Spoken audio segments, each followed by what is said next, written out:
what's up, everybody? It's me, your boy, Carlos Lopez from Angry Bananas. And yes, this is a special Rotten Banana cast. This is, of course, our after PlayStation exhaustion experience of 2016. And if you guys don't know, this past weekend was the PlayStation experience over in Anaheim here in California. And me and Rico had the chance to go. And we did some awesome interviews with some amazing indie developers and, of course, some AAA people. But guys, I'm not going to hold it off. It's going to be a short episode. But please make sure to subscribe to us. It'll be really appreciated, if anything. And also, guys, please enjoy the show. And yeah, have a good time. Yo, what's up, everybody? It's me, your boy, Carlos. I'm here at the PlayStation experience. And I've been here chilling and grilling with my boy. Of course, there's no podcast this week. There's not. There's no podcast this week. But I'm here with Rico. Rico, say something. How are you guys? I hope you guys are doing well. We are doing fantastic here at PSX in Anaheim. That's right. So today, guys, we're going to be here just going through people, interviewing some folks. Quick questions, nothing crazy. The audio might be good, might be bad. Who knows? Rounds. We'll see how it goes. We got We'll definitely. We'll see how it goes. For now, guys, just hang on. This is a different podcast. We'll just be dropping some interviews, some stuff you guys can check out. Possibly some exclusives. Who knows? Just check it out. Anything could happen. All right, guys. We'll see you in a bit. Okay, everybody. We're here at the Double Fine booth. They have cool vinyls on. See, I see Tim Schafer over there. I see Tim. But we also have, let's see, Psychonauts in the Rhombus of Ruin. And it seems like it's a VR experience thing. It's pretty cool. Here, let's get some live feed. Let's get some live folks. You know, we're all about that. How's Double Fine's booth going so far? It's been great. There's a huge line for Psychonauts VR over there, which has been awesome. Psychonauts? Yeah, that's people lined up, and we're setting up another one right now just to get extra people in. But no, everything's been great. Awesome. Who are we with? Hi, I'm Greg Rice. The infamous Greg Rice? Yes. So what are you guys showing off today? Yeah, Psychonauts and the Rhombus of Ruin. We were showing Full Throttle Remastered for the first time, which is exciting. Nice. Yeah, so all repainted up from scratch. Knights and Bikes, which is a Double Fine Presents game that we just showed for the first time last month. And then Gang Beasts is on the other side, which is going to be a party. There's always people playing Gang Beasts. Tell me a little bit about the goods you guys have this time around. It seems like you guys have brought the goods. You guys have brought the goods. Vinyls. That's We've got a whole store. Yeah, multiple vinyls, 3 vinyls. We have a lot of stuff. It's from Fangamer and 9-Bit, our merch pals. They make awesome stuff. So t-shirts, some plushies, some vinyls, our Double Fine Adventure documentary, pennies, lots of good stuff. Awesome. What would you like to tell our fans that are listening to the podcast right now? They probably want to know what to look at. Podcast. Yeah. Mini cast. What would you want to tell our fans?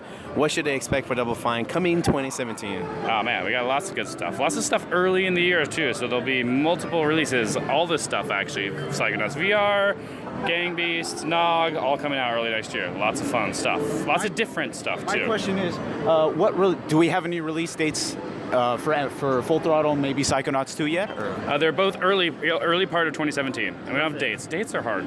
Dates are hard. Dates in general are hard. Really, no. Real dates? Like right before. But so far they look great. Yeah. We can already tell everyone's enjoying it, so props to you guys so far. Yeah, awesome booth, by the way. Awesome. Thanks. I'm glad you guys brought all these goods so that people can finally get here, you know? Yeah. So I'm hoping the best for you guys for this weekend. Thank you so much, Greg. I really Thanks appreciate for coming. Yeah. Take care. Thank you so much, man. All right, we're right here at the Let It Die booth. Rico, we got some crazy googly glasses. I don't know what to expect. The main guy, Mr. Mr. Hood, Mr. Saint Hood. We're here at the Gun Ho Let It Die booth. See a lot of people from Gun Ho here.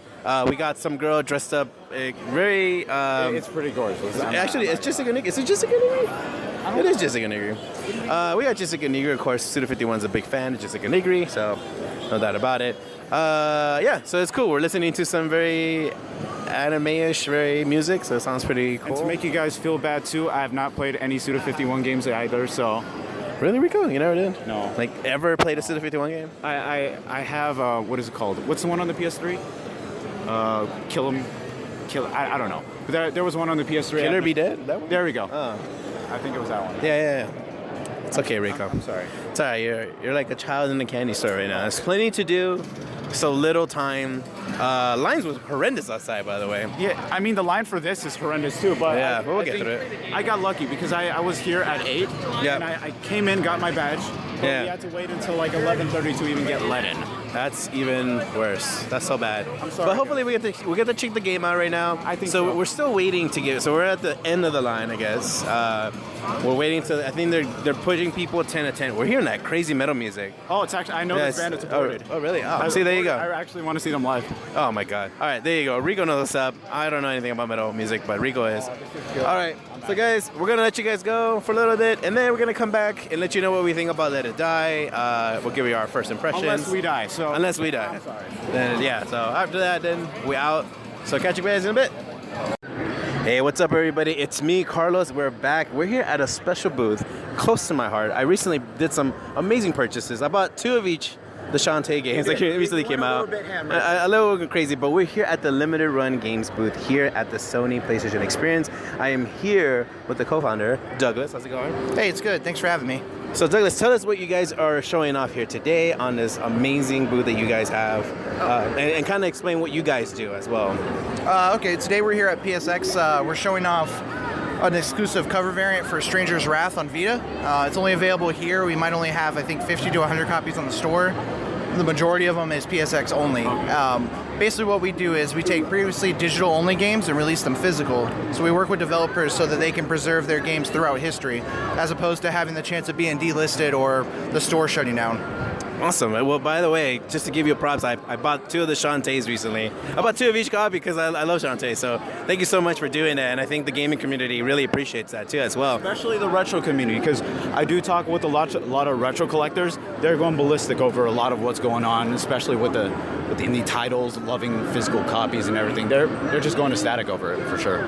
So first question off the bat is how much does it go? You know, because you guys have to think of the cover, because I know you guys do double covers sometimes. What are kind of the process you guys go through to get these this cool kind of the deals in a sense, but more like the okay to make these limited run physical copies of these games? I'd say the turnaround time from the day we talk to the developer and getting the contract signed to getting it produced is about 2 months. So we typically have to talk to them about the contract, decide a number that they feel is reasonable, that we feel is reasonable. Depending on the state of the game, if it's already been released, we have to resubmit it through Sony to get it, make sure it goes through all the QA stuff. Then we have to get the artwork approved, and we make a template for it. And then the longest part is typically QA and the actual manufacturing of goods, because things can come up like a lot of times with our Vita releases. Probably the weirdest thing that happens is they run out of stickers for the cartridges. So that's typically when we have a delay on our Vita games, it's because of that. That's a wow. I never knew that was a thing. Who knew that? Who knew that was a thing? Now here's the thing. I know a lot of people are PlayStation collectors, but what about for the, let's say the Wii U or maybe the Xbox One? Or who knows, maybe the Switch? Like, do you guys have any plans for doing anything in the future for that, or just PlayStation now? Right now it's just PlayStation. We've been looking into Xbox. The problem with Microsoft is their I don't know how I'm saying that. Anyway, their lowest order quantity is not technically limited for us. It would be way too much for us to sell. So we're still working with them to try to get that number lower. Wii U, we almost got through, but it seems like Nintendo is pretty much done with the Wii U. So we're now working on trying to get on the Switch. Okay. I think that's we still have a lot of info for the Switch, but I think a lot of people would be excited for it, especially since it's portable. So how's been the outcome here? I see a lot of people in the booth enjoying purchasing stuff. How's it been so far for you guys?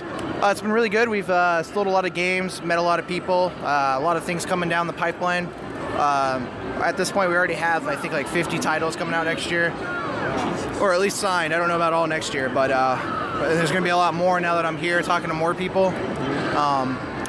Honestly, there's a lot of games already here that already are signed from last year when I was here.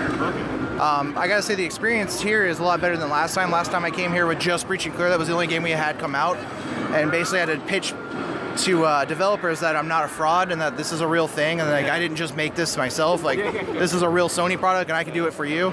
This year it's like we had 30 releases already come out, and it's like I don't really have to prove that anymore. It's like, look at us. Like you guys already have a following now. That's good.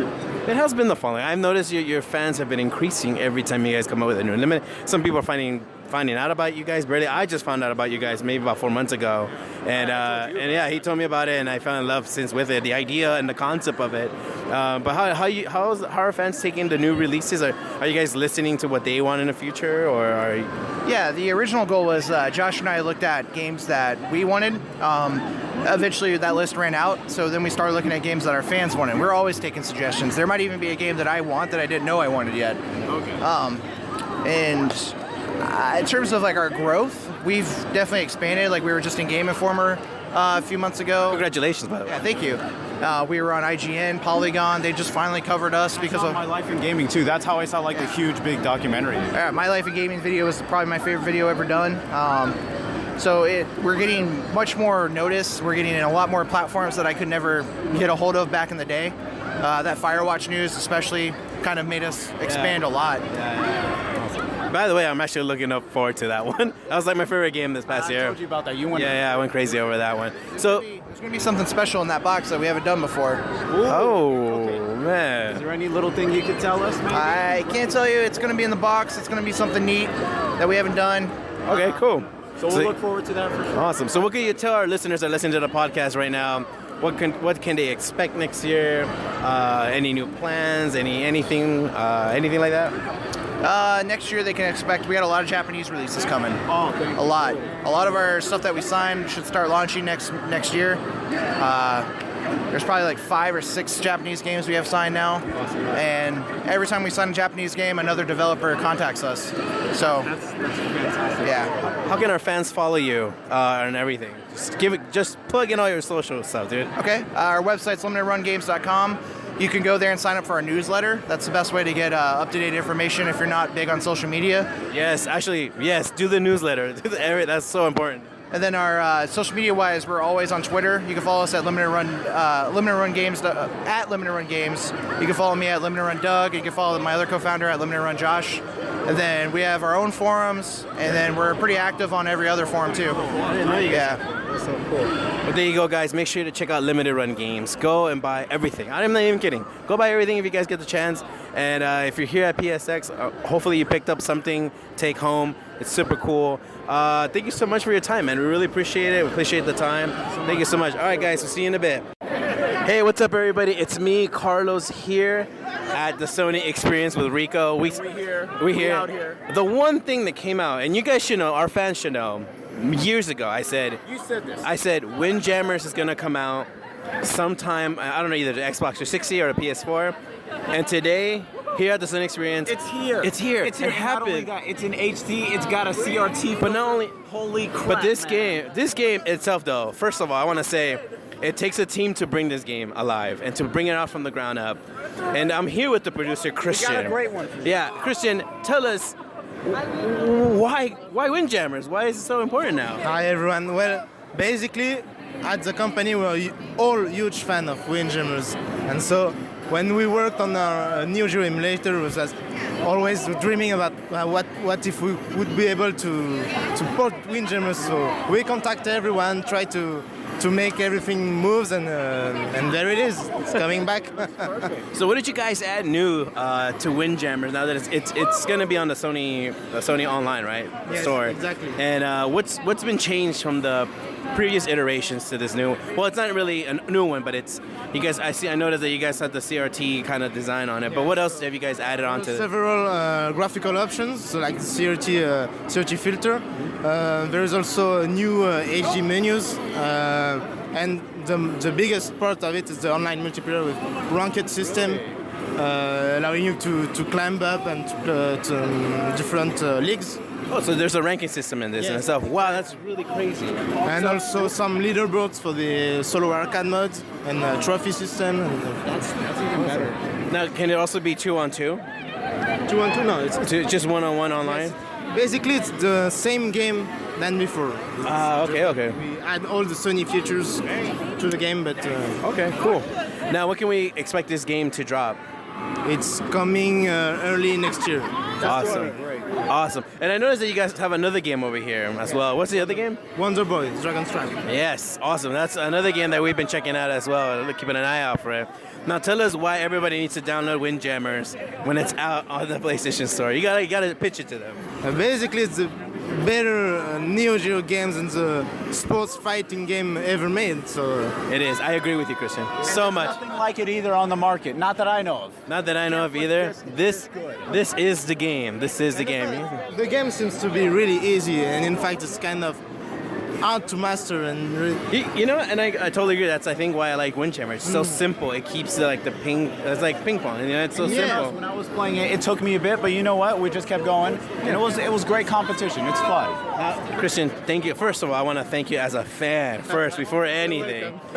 Thank you so fucking much for bringing this amazing game that I spent. I don't even know how many of my mom's quarters before she killed me and whooped my ass. You know. So thank you so much. How can they follow and know more about when Windjammers? What can they follow you guys? Twitter, Do you have a Twitter? Yes, exactly. So you just need to follow the .mu Twitters or the Facebook page, and I'm not part of the marketing staff. But I can give you some contacts if you want. Sure. To keep. Sure, but I'm quite sure you guys are on Twitter and all that stuff. So go check out .emu. These guys have done me a favor, not spend any more quarters. All of us a favor. Yes, because as you guys may know, this cartridge itself has gone up. AVS is like 3 to 5, Yeah. if anything. Yes, And so- then if you have to get the clamshell, don't get me started. Yeah, so just go with this, guys. I'm telling you, me and Rico just finished playing. It runs smoothly. It feels like the arcade. And it's got a CRT filter. You gotta play that filter, man. Come on, that's the only way to play this. Christian, thank you so much for joining us here. Thank you. Thank we you really very much. appreciate Thank you it. so much, man. All right, guys, we'll see you in the next interview. Hey guys, what's up? So we had just we've been playing it. It's just we've been running around. We forgot, but We forgot. we're not forgetting now. No, but we're not now.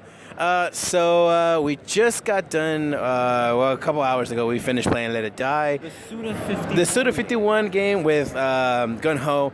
Rico, thoughts? What are your first impressions of the game? Go. Well, first Suda 51 game in itself, but I thoroughly enjoyed it. It's very interesting. Basically, long story short, you are this character who basically wears a face mask and underwear. You go around killing either humans or whatever, and basically they have different drops. They have pants, clothing, different equipment, and then you could also equip different weapons as well. It's incredibly visceral. It's very brutal, and it's to the point. Maybe mechanically it is a bit lacking. However, it is a lot of fun though, and that's what counts, I think, when it comes to Suda. Yeah, I totally agree. The game is very familiar if you're really used to Dark Souls. This is similar to Dark Souls in a sense. It felt very PvP, if anything. It's really hard. I'll mention that. Although the controls, like the jumping, I didn't like the jumping was triangle. No, I didn't like that. I kept pressing A as A little bit of unfairness in a sense that if you attack and if you dodge back, it's kind of hard. You have to wait until because I was playing in Dark Souls style, that's why. And even though it did has that, it was still lacking in the controls in a sense, but nonetheless, it looks pretty cool. I got to beat the boss, which was a ginormous tank, kind of tank. It's like the tank from Left 4 Dead 2 with body parts inside its own body part. And best part, he was flinging around humans as meat shields, Which is pretty cool. It was cool. I got to finish it. I got this cool little pin right here, which is pretty right. They have nice little goodies here. So if you guys are at PSX or have been, definitely check out the booth. They have a lot of nice. Well, Rico, if they listen to this, they're not gonna be on it. Fucking Rico. They're listening to this on a Monday or a Tuesday and going, "Oh, I wish I was there." You can't tell them to go now. Now I'm sad. Now I feel like. Oh, guy, you're such an asshole, dude. I'm kidding. I love you guys though. Yeah, I love you. But yeah, so we're on our way, I guess, to go check out more games in a little bit. We're taking a little bit of a break. We thought we talked about a little bit Let It Die. It seems like it's free to play, I think, but you have to pay, I think, as you go along. Oh, okay. The game is really difficult. It's brutal difficult. Like Dark Souls 1 kind of brutal. It might appeal to some people, to people that are hardcore into Suda 51 games. But it has a very nice art style. It was very nice to go through corridors, and you could actually see light rays come from the window, and So then cool. you saw little particle effects kind of go on the. On the light. To me, it feels like you're in purgatory, like trying to get out of hell. That's the feel I That's the got. feel I got as well. So, yeah, definitely check it out. It's already available on the PlayStation Store. You can check it out. That was some of our first impressions just playing it because we haven't been to PAX or anything, so we haven't even checked it out. So definitely, if you guys are interested, get it on the PSN store. It's worth a look-see, and I think you guys might have a little bit of fun. If you need to scratch that Dark Souls itch, I think that would do. Definitely. All right, guys, we'll see you in a little bit for our next interview or possible outcome of what happens. All right, guys. Hey, everybody, we're back. And guess what? We have a special guest dropping by. Our main dude, Ash Paulson from Gaming Space. Wow, I'm not sure I'm the special guest. You guys are special here. I'm just an everyman. I don't know. The pleasure's ours. Well, thank you. So Ash, you just got here. You did not suffer the heat and the No. cold that was going on both ways and the Yeah. long lines here. I literally walked up and got my badge. No line, no problems whatsoever. So what are you most excited about? Well, I've only played Hatsune Miku Feature Tone, and I've already got the import version of that, so it doesn't really count. But Marvel vs. Capcom Infinite. Normally, I don't care about Marvel vs. Capcom, but they added my favorite character of all time, finally, which is Mega Man X. Mega Man X finally joins the fight in MVC Infinite, and I could not be happier. I'm so hyped. What would you want his special to be? God, I mean, we're talking about a character. All five Mega Mans in there? I mean, we're talking about a character who has like over 80 special moves they can draw from across like 10 games, like 8, 9 games. So, I mean, you got to have some weapons from the original Mega Man X in there. You got to have like the Storm Tornado or the Shotgun Ice. You got to have some stuff from the classic X in there, I think. Also, X4. X4 is like my other favorite Mega Man game, so I want to see like, maybe the aiming laser, but from Cyber Peacock or something. X and X4 is what I want to see them really draw from. So I'm super excited. I think we get the first gameplay footage tonight. I will be tuning in wherever I am streaming. I got to see it. So my boy X is in. I'm so excited. There we go. Now, did you guys see the end of that trailer though? I did. Okay, can I say that? Do we all agree that it might be Sigma hopping on board? I think it's the Ultron and the Sigma virus combining. I think that's one. I think it's going to be Ultron and the Sigma virus, or Sigma, and just having Sigma as like the main villain on the Capcom side. Moving it up. I love it. Things up. I'm happy. What I can say is it is an amazing day to be a Mega Man X fan, and it's been years since I've been able to say that. Literally years. Now I'm so excited because I was thinking that it was probably Sigma with his dog. Well, no Garter. Yeah, that would be cool. That would really be cool. I would totally want to see him not play like Zero and totally use all of his like special moves from like X2, X3. Right. Just to, like, his claws that he uses Wolverine. I wish him to be like a replacement of Wolverine because I mean, of course, Wolverine is not Marvel Disney. It's part of the Fox Marvel side. Right. So and I don't think they're gonna add Wolverine, but he might be that Wolverine missing thing. Well, we'll see. I mean, all I know is I'm super excited for X to be in, and if they don't cut Zero, if Zero comes back, then we have a team-based 2v2 fighting game where you can make a team of X and Zero. That's perfect. That would be amazing. Okay, now this is me throwing in my hat because I'm a huge fan of this one Maverick, and I would want Vile to be. Vile? I'm cool with Vile. I would want Vile because Vile is such an important figure in Mega Man X for us in a sense, Although, He's like, I don't know about X and Vile teaming up. That's a little weird. I know, Yeah. but it would be Vile and Sigma. But it's MVC, so you happen. can do whatever you want. Yeah. Well, guys, we'll let you go. Ash needs to go, and he's Thank like, you he for needs to check out. having me. Yeah, thank you so much. How can they follow you, Ash? Oh man, I am with Game Explain, so you can find Game Explain on youtube.com/Game Explain, or you can find me at Ash Paulson on Twitter and Instagram. That's ASHPAULSEN. And thank you again for having me. Yeah, it's all good. Is all ours. All ours. We'll see you guys next time. Take care. Everything's in Miami. No one makes Miami. Hey everybody, I'm here. It's me, Carlos. Me and Rico just stopped by V-Black Entertainment. We came to check out Shakedown Hawaii. Some really cool. It's really cool stuff coming up here. I'm here with Matt and Brian, of course. These are guys, some of the developers. Matt, of course, you're the composer, right? Yeah, audio guy. For both of the games, or just the most recent one? There was 3 composers in the first game, but yeah, I'm so far the only composer for this one. Awesome. And Brian, what do you do? Programming and design. This guy is the main dude. This guy hears you. Now, Retro City Rampage was such a success in retro gaming and also bringing people to just kind of get that feel. Yeah, like get that feel of the GTA old kind of gameplay that I miss the most. So I was a huge fan of Retro City Rampage. But what made you just say, fuck it, I'm going to do Shakedown Hawaii. This is going to be like the next step. What was kind of the influence to that? Can you give me a little bit? There were a few things. So number one is I wanted to explore a destructible environment, and that's one thing that it's got, which is really exciting to me. So everything other than the buildings themselves can be destroyed. And with that comes crazy weapons. So now you got like a chain gun and whatnot, just because you want to cause maximum destruction. But the other side of it, which is completely the flip side of the coin, is that it's a satire of like white collar crime and the dark side of corporations and stuff in a tongue-in-cheek way. I've got no beef or whatever, but it's just like a funny thing there, right? Like, what's the deal with Seinfeld style, right? And so with that, you want to own the entire city, and so eventually by the end of the game, you will own every single property in the city, and you will own every business in the city. And in the process, you've got to, destroy competitors, hostily acquire competitors, and just build your corporations. And so you acquire the buildings and businesses through different means, either through story missions or random events and jobs around the city, or just by purchasing them outright with cash you've made. And certain things that you do will affect which properties you can buy. And so you can buy a restoration company, and then that way you can like sabotage like the hotels, put in like asbestos or black mold, and then that'll lower the property value. Then you buy it, and then you can repair it because you've got the restoration company, right? So you buy like the animal control place, and then that can like cause infestations, so you get to drop the value of stuff. So it's just too savage. Yeah, so it's really goofy. And then other sides where it's more topical commentary, as opposed to like mischief, is you own the taxi company, and then ride sharing comes to town, they're biting into your business, and so you've got to destroy them so that your taxi business can thrive again. AKA Uber, we're calling you out.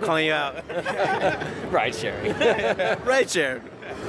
So what was your, Matt, for you in a sense, I know you had to go and listen to the old tracks, I'm guessing, and kind of get a feel of what's next for Shakedown Hawaii. What were kind of your influence as far as composing?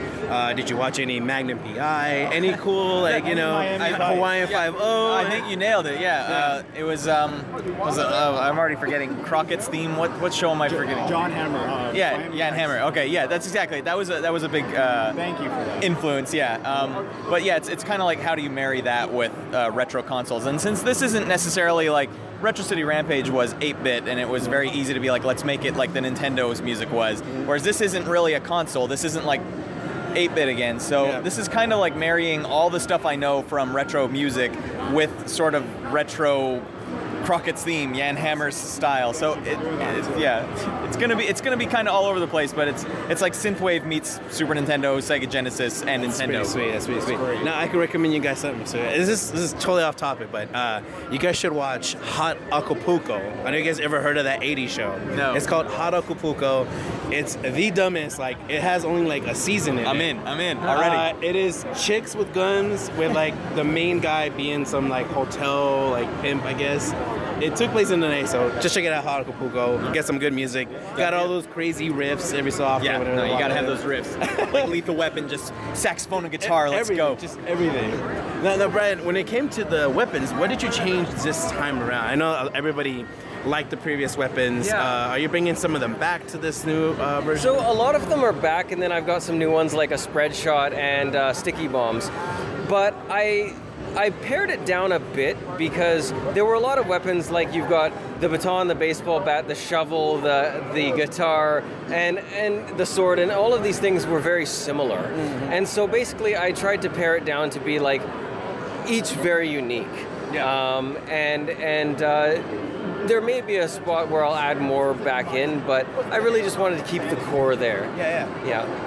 Now for you, man, just doing. You were talking about synth. He was talking about synth and 80 music and stuff. I know sometimes in Retro City Rampage, there's some silly scenes, some silly stuff. What were kind of like your ways to kind of introduce it? Does the music change naturally with like some certain scenes? Does it flow? Yeah, I'm gonna, with the cutscenes in this game, I'm really gonna try and make unique songs for the cutscenes so that they can follow the sort of satirical nature and the tongue-in-cheek nature of the game. So, and that's really easy. When you load up, when you're sitting at a keyboard with a synth sound, you just hear that stuff by default. And so it's really easy. Like, it's hard to not do that. So I'm really looking forward to do that. The cutscenes are still, they're coming still. So it's something I'm looking forward to actually belting out as we go. Any congas for any like? Oh, you will hear some congas. Especially the Hawaiian theme. Like, we're gonna get there. All right. I better feel that Hawaiian-ness. I better be there.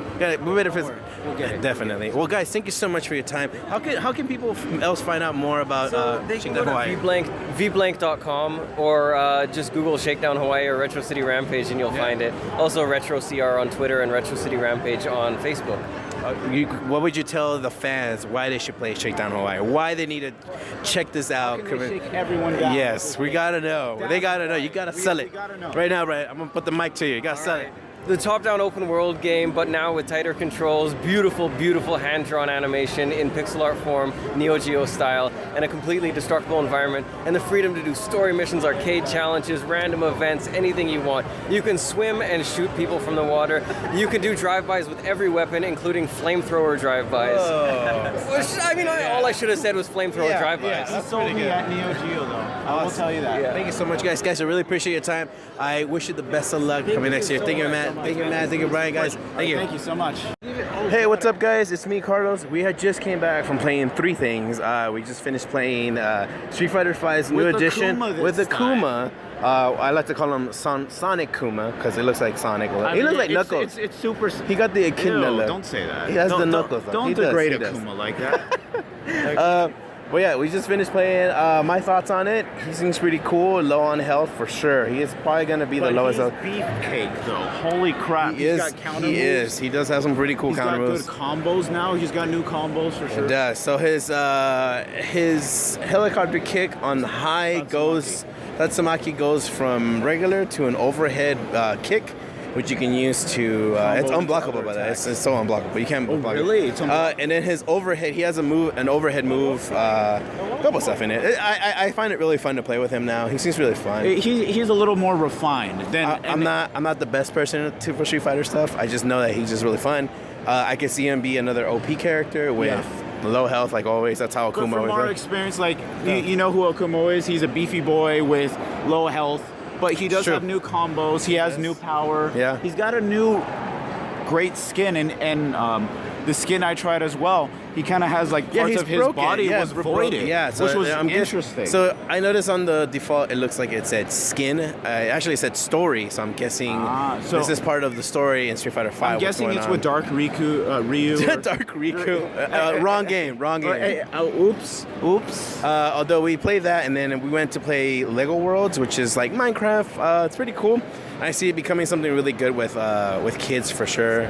It's the Lego mechanics. It is. It that you saw, but with crafting, and I think that's going to appeal to a lot Now of people. let's talk about the Revolver Digital Strifer, which is, if you guys remember, crap. it is a 90s Doom, Duke Nukem inspired, Star Wars, everything. Dark Forces, anything that you have seen that is 90s fucking, shooter. yeah, it's fucking it's legit. this. Yeah. It's really cool. It's really hard for people who want to do like running guns. This is the game for you for sure. I don't know when it's coming out, but it's coming out. It looks like probably next year. It looks great, and the best part is the menus and the kill screen. They have the DOS menu. Yeah, they do. Which They do. It's which pretty is cool. Great. This is a Solid. total hallmark to the Very, old Doom games. This very- is fucking beautiful. Very, very solid. So hoping that we get to see a little bit more of it for sure. I think we will. Give it some time. The PC community is going to resurge. They're going to go over this. Definitely. It looks great. Awesome. All right, guys. We'll see you in the next interview. Yo, what's up, everybody? We are back. Of course, I keep saying that, but I gotta let everybody know. We're kind of courteous people. We are. can't say no. Yeah, I can't say like, yo, listen to me. You're fucking stupid. But look, guys, we just finished playing 3 games. First off, Yooka-Laylee. We got an interview. Well, not an interview, but we got a press time, and they squeezed us in. We got a did good time with the game, and my Rico. God. Wow, just amazing how this is something we have been waiting for so long, and it's gonna be awesome. Just the fact that I can see the world above the other. Now this demo, of course, one of the press people said that this was not the children demo version, because he said the children demo only had like a piece of the world. We had the whole world with 20. You had to collect 20 treasure maps. Instead of the regular 10, we got 20. And what he said, there are 5 main worlds, but they're all completely expandable. So the more pages you get, you can expand things, you get more moves. It's just like how you would expect from a 3D platformer, but it's crazy. They've really gone all out. The draw distance is, I don't think I'm exaggerating when I say this, it's literally Skyrim level, where you're just looking out in an open world. It's really huge. I was actually a little overwhelmed. Yeah, I totally agree with you. The world seemed really huge. There was a lot to do. The world kept expanding as you kept going further, and I didn't see any slowdown with it whatsoever. No, it when we ran were at a playing. constant frame rate. We were running pretty good.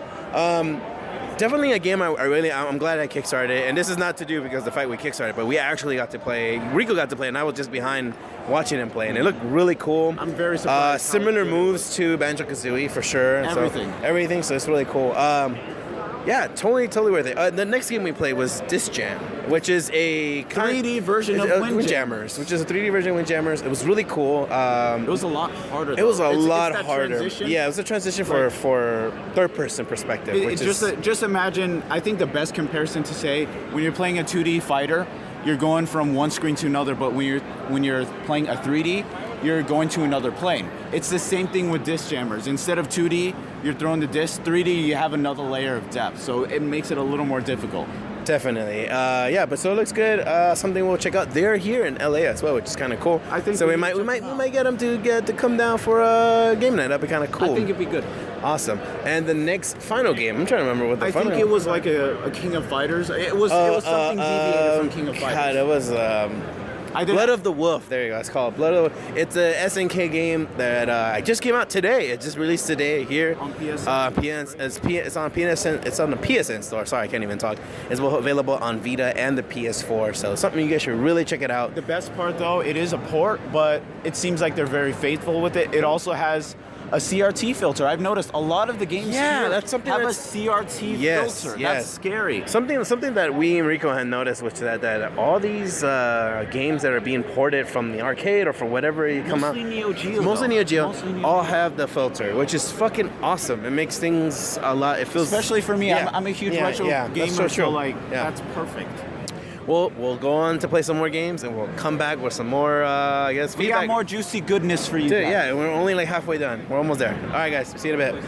Hey, everybody. I'm here with another interview. I'm here at the Pocket Watch Games. And yes, you heard it, Pocket Watch Games. Our good old friends here, good old SD friends from a long time ago. If you guys haven't been to Giant Robot, they've been a game night. Huge support of Giant Robot as well. I'm here with Andy Schatz. How's it going, man? I'm great. This is awesome. Thanks for having me. So what are we checking out today? This is Tooth and Tail. So this is our next game after our last game was Monaco. What's yours is mine. This is our next game. It's a game about animal revolution. So the animals are fighting over who gets to eat and who has to be dinner. So I like to describe it as StarCraft meets Mario Kart in a lot of ways. That's what they've been telling. It's an interesting description. Yeah, that's for sure. Right. So it's like we're trying to build the kart version of a real-time strategy game, right? Yeah. So I was going to ask you too, because a lot of community support has been behind this game. I know I've caught a couple of your Twitch streams before in the past, but it seems like a lot of the game has been kind of built by the community themselves and their input, correct? That's right. And you mentioned too, someone actually inputted 1,000 hours into the game. Yeah. So we have an alpha community, a private alpha community, where we invite people in. If people come to our Discord chat channel and they hang out, they seem to be productive, positive people, we give them a Steam key, and then they can come and play. And this little community of people is incredible. We've got one guy with over 1,000 hours of gameplay recorded. They run tournaments. In fact, there's a tournament going on right now called Clash of Comrades. The finals is this weekend, and they're streaming on Twitch. Wow. And the high level play is nuts. It is so crazy good. I competed in this particular tournament. I was in the very bottom of my pool. Really? Yeah. Whoa. You're the one that created this. Developed it, and wow. And I'm pretty good at the game. Yeah. So we wanted to build this game for anyone to be able to play a real-time strategy game for the first time. It's just something you can just pick up and play. Yeah. But at the same time, the skill cap is still incredibly high. It's an easy to learn, hard to master kind of game. I love those kind of games. It's cool because I came in, and the other Andy, of course, who's not here right now, he went walking around. But yeah, I told him, he was like, you want to play it? And I was really scared because I suck at RTS games. I've always have scared, like I ruin. It's just not my game. And trying it out, I picked it up so quickly, and it was so nice, and everything was reacting the way I wanted it to do, and it wasn't overwhelming. It wasn't like I needed to do or learn all these stats. I just had to learn what each job did and just go by that. And it was that part of the community as well. Was that feedback from the community before the prior steps for it? For sure. We watched how people played the game, and we watched what people would be confused by, and we tried to make sure that everything just made sense. And so one of the big reasons, one of the big benefits of having an animal theme to the game is that, if you pick it up and there's a bunch of robots, you might not know what robots did, right? What the different robots did. Correct. But when you see a skunk on the battlefield, you see a skunk with a gas mask, You know that Like, you skunk. already know He's gonna have skunk. He's gonna have gas, right? Yeah. And if you see a fox with a sniper rifle, like you know what that does. Yeah, you know what I mean? So it's like they have those little motifs to each other. Exactly. And then at the same time, like animals just make the whole game feel more approachable. Yes. We really wanted the game. So one of the inspirations for the game was childhood memories of playing real-time strategy games with my buddies before real-time strategy was something that like you feel like you've got to like compete against all of South Korea, you It had know? a very retro feel, like maybe Empire Earth status. It brought me back to the old days. I used to play a lot of RTS, so Right. a lot of good memories. Exactly. Like I remember playing CNC Red Alert in the dorm room with my buddy, and like those were great memories. And I think they were great memories because there were no YouTube videos on the perfect build order. You just had to be creative and you had to figure out the strategies on your own, you know? And so we've got split screen in the game so that you can just play with your buddies. You can also play online, and you can play mixed split screen online too. So if you want to play 2v2 with your buddy on the couch against people online, you can do that. The only thing that we are missing, and I will say this, we need the blanket to draw right down the middle of the TV. That's right. The golden eye status, like you said. That's the only thing we need. Right. So that's cool. So how far along has the game been? We're pretty far. Yeah, we're coming into getting close to launch. We're looking at middle of 2017. We've got we've got all the multiplayer stuff pretty much done, and we're working on the story mode now. And then what's been the response here for the people that come to your booth? Fantastic. Awesome. Yeah, we've had a ton of people come by, say it's their favorite game of the show, which is crazy. It's unique. It's pretty awesome. It's pretty awesome. And just really positive response. Every show we've been to in the past year or so, it's been the same thing. It's just been like people so surprised at how cool it is. You know what I mean? And they sit down. They don't necessarily know what it is right away because you play as the flag bearer. You don't, you can play it on a console controller. It's built to be played on a console controller.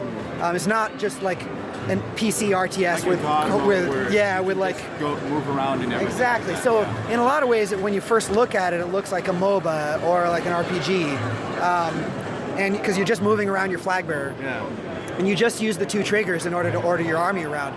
You don't have to do like finite control on your army. So it's not overwhelmingly clicky, you know? It's not like you have to click on a map, drag it, click on the map, Right. drag it. And it's a little more interactive because you actually have to move your character to a specific destination instead of, hey, I'll move my mouse cursor to this specific plot of land and just make my squirrels just go at it, Yeah, exactly. So it's like, what we find is that like people from afar, like they see the art and they're like, oh, that art looks really cool, but I don't know what it is. I'll sit down and then we're like, this is an RTS, and they're like, whoa. And some people are like, I love RTS, tell me about it. And some people are like, I'm not really, like, I can't do it. And we're like, just give it a try. And people at both ends of that spectrum they're like, wow, I did not expect this to be so cool. Yeah. You know? That's exactly the same melting pot. That's the same reaction I got as well. Thank you. So how can they follow the game and just everything they need to know to get in touch with you guys? Yeah, so there's a few different ways. You can follow us on Twitter at PocketWatchG. That's like Pocket Watch Games, but with just a G. You can drop by our Discord. We have a very active community, and we're in there every day talking to our community. And that's discord.gg/PocketWatch. And then if you just want to find out more, and if you want to come watch our Twitch stream, we do a weekly Twitch stream on twitch.tv/PocketWatch. And occasionally I'll even Twitch some development stuff too. That's nice. So we're very, very active with our community. You can come to any of those channels. If you just want to find out more, go to toothandtailgame.com. And that'll point you in all the right directions. Awesome. Before we close this interview out, you gotta sell the game to our fans. You got this one shot, Andy. Get ready. You gotta just juicy it up. You gotta juice it up. Dude, I already did. That is, they're gonna buy the game. It's a wrap, guys. This guy. Andy, thank you so much again. It's always a pleasure seeing you, my friend. Thank you so much, man. Go check out Tooth and Tail, guys. It's gonna be an awesome game. I played it. If I can play it, Who sucks at RTS? Then you guys can. All right, guys. We'll catch you later.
Well, guys, that was first day wrap ups. As you guys may see, I sound really tired because I am editing this pretty late in the night. I had a lot of other stuff I had to do. But no worries. We have 2 more interviews, and these are from Rico. He went ahead and I'm not going to spoil anything. Just be patient. Check it out. Let me know what you guys think. Good luck, Rico. What's up, guys? This is your boy Rico from Angry Bananas. We are here at what looks like a bookstore, but I am in a gaming convention somehow. We are at What Remains of Edith Finch. This is one of the most interesting games I have played on the floor, and I'm here with Josh. He works with the team on What Remains of Edith.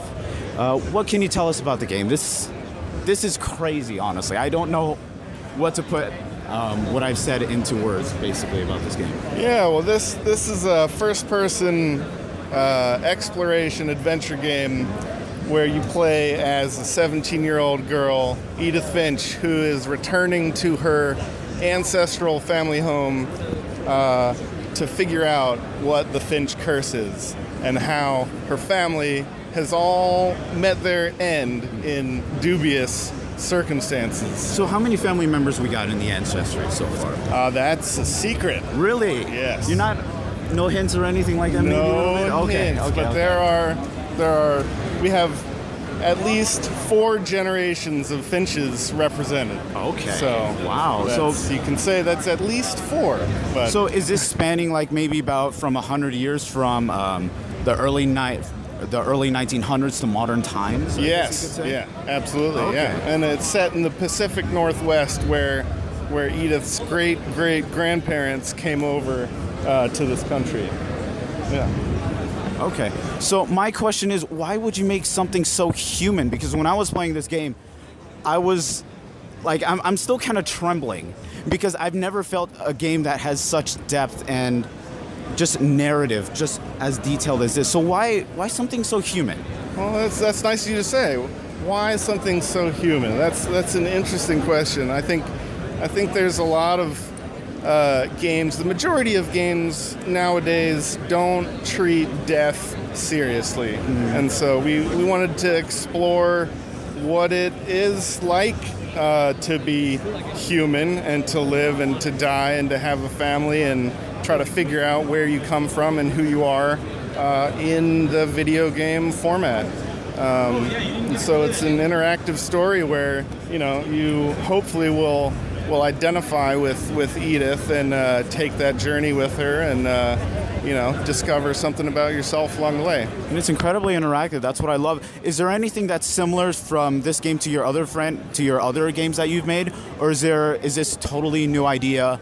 Or what would you say on that, actually? Yeah, so this is Giant Sparrow's second game. We've made one game before this called The Unfinished Swan, which has very different art style, very different gameplay, but you could say it's the spiritual successor, where the tone and sort of the themes of exploration and wonderment are explored. So.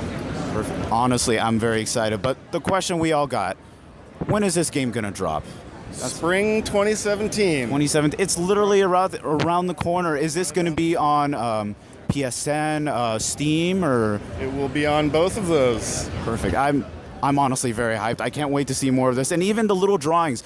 I know you guys at home aren't able to see this, but the aesthetic they have here is fantastic. They got the whole atmosphere that looks exactly like the game. I really wish you guys could see. But I think we got to give props to Josh. Thank you so much for your tips. Thank you guys at Great Sparrow for such a great game. I'm very excited to give it a shot. Glad to hear that. Well, thanks honestly, a lot. Thank you so much, yeah. brother. Yeah. Well, guys, thank you so much for listening. Well, first of all, I want to thank all the indie developers that took the time to talk to us. We really appreciate it. We appreciate you guys also supporting us. And thank you for putting in some time to make some fucking cool, amazing games. And we're super psyched for them. And like always, guys, please, if you guys are considering donating this year, you guys have a couple bucks probably laying around somewhere, probably in your pocket, maybe your PayPal, maybe your, your piggy bank, whatever you have, please donate to Able Gamers. We were fortunately to have the chance to talk to them over at PSX, and they are doing some amazing things for some people who are very disabled that can't really play video games, and they're making some really cool custom controllers to make that happen. So as much as we like to argue on the internet, let's not forget our brothers and sisters who also want to play video games just like us, and let's not take our lives for granted, guys. So guys, thank you so much. Make sure to follow us both on Facebook, Instagram, and Twitter at Angry Bananas, and follow us on Twitch. We stream every day, Monday, Tuesday, Wednesday, Thursday, Sundays, I think. Yeah, we take a 2-day break in between, but we stream every day. It's twitch.tv/Angry Bananas. Make sure to follow us there. We really appreciate it. And yeah, we're gonna be streaming some of these games you probably heard. We're gonna be having some good times with all and everyone. Well, thanks again, guys. Appreciate it, and we'll see you next time. Take care.